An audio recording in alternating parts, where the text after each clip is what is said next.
আসসালামু আলাইকুম। আজকে আমাদের আলোচ্য বিষয় হচ্ছে নামাজ। নামাজ আমরা অনেক অজুহাতেই নামাজ পড়ি না। নামাজ না পড়লে কি হয়, কোন অবস্থায় আমরা নামাজ বাদ দিতে পারি, আসলে আদৌ কি আমরা নামাজ বাদ দিতে পারি কিনা। আমাদের অনেক অজুহাত, কাপড় পবিত্র নাই, কাপড় পরিষ্কার নাই, অনেক অজুহাতে আমরা নামাজ থেকে দূরে থাকি।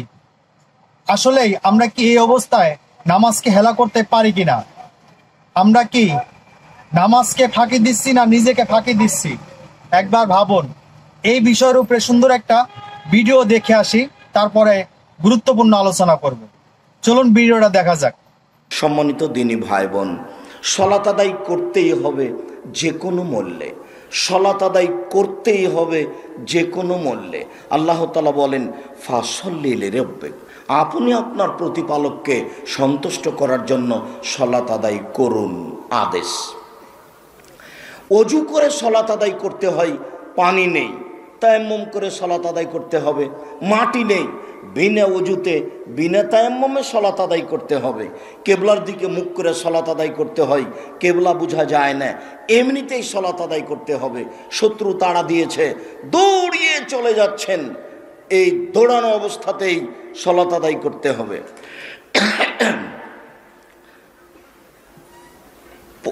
পরিষ্কার কাপড় পরে সলাত আদায় করতে হয়, পরিষ্কার কাপড় নেই, যেই কাপড়ে পেশাব পায়খানা লেগে আছে সেই কাপড় পরেই সলাত আদায় করবেন। পরিষ্কার অপরিষ্কার কোনো কাপড়ই নেই, উলঙ্গ অবস্থায় আছেন, এই সময়ে সলাতের টাইম হয়ে গেছে, আপনাকে এই অবস্থাতেই সলাত আদায় করতে হবে। সলাত এক আশ্চর্য ইবাদত, যা মানুষের কোনো সমস্যাকে বুঝে না। যে কোনো মূল্যে আপনাকে সলাত আদায় করতে হবে, যে কোনো মূল্যে আপনাকে সলাত আদায় করতে হবে। সলাত আদায় করতে হবে না এরকম কোনো পরিবেশ পরিস্থিতি পৃথিবীতে নাই। হাসরের ময়দানে সর্বপ্রথম হিসাব নেওয়া হবে নামাজের। সেই প্রথম হিসাবটা যদি কোনো রকমে পার করতে পারি, তাহলে আমাদের পরবর্তী হিসাবগুলো অনেক সহজ হবে। আমরা কাকে ফাঁকি দিচ্ছি, নামাজকে না নিজেকে? আমরা নিজেকেই ফাঁকি দিচ্ছি। আমরা নিজেকে ফাঁকি না দিয়ে আসুন 5 ওয়াক্ত নামাজ জামাতের সহিত আদায় করার চেষ্টা করি। কিয়ামতের ময়দানে সর্বপ্রথম ইবাদতের মধ্যে নামাজের হিসাব হবে। আমি বলবো, আপনারা উত্তর দিবেন। বলেন তো, ইবাদতের ক্ষেত্রে কিয়ামতের ময়দানে সর্বপ্রথম কোন ইবাদতের হিসাব হবে? নামাজের। একটা কিতাব আছে, নাম সহিহুল জামি', হাদিস নাম্বার 2573 নাম্বার হাদিস, 2573 নাম্বার হাদিস। এই হাদিসে রাসূল আকরাম সাল্লাল্লাহু আলাইহি ওয়াসাল্লাম বলেন, আউয়ালু মা ইউহাসাবু বিহিল আবদু ইয়াউমাল কিয়ামাতিস সালাহ। কিয়ামতের ময়দানে সর্বপ্রথম ইবাদতের ক্ষেত্রে নামাজের হিসাব নেওয়া হবে।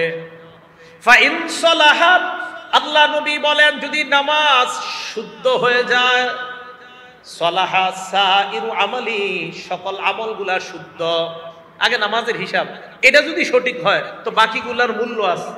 ওয়া ইন ফাসাদাত, নামাজ যদি অশুদ্ধ হয়ে যায়, নামাজ যদি বিনষ্ট হয়ে যায়, ফাসাদাত সাইরু আমালিহি, তার অন্যান্য আমলগুলা বিনষ্ট। নাউজুবিল্লাহ। অনেকের নামাজ পড়ে না, সারাক্ষণ নবীর প্রেম প্রেম বলে। আমার ভিতরে নবীর প্রেম আছে। জোহর পড়ছেন নি? কয় না। আসর পড়ছেন না, মাগরিব না, এশা না। তাহলে প্রেম কিভাবে? এটা বুঝবেন না। নবীর প্রেম অন্তরে আছে। নামাজ না পড়লে নবীর প্রেম, এটা একদম মিথ্যা কথা, এটা ভণ্ডামির পরিচয়। চলুন 5 ওয়াক্ত নামাজ পড়ি জামাতের সহিত। ওয়া মা তৌফিক ইল্লা বিল্লাহ। আসসালামু আলাইকুম ওয়া রাহমাতুল্লাহ।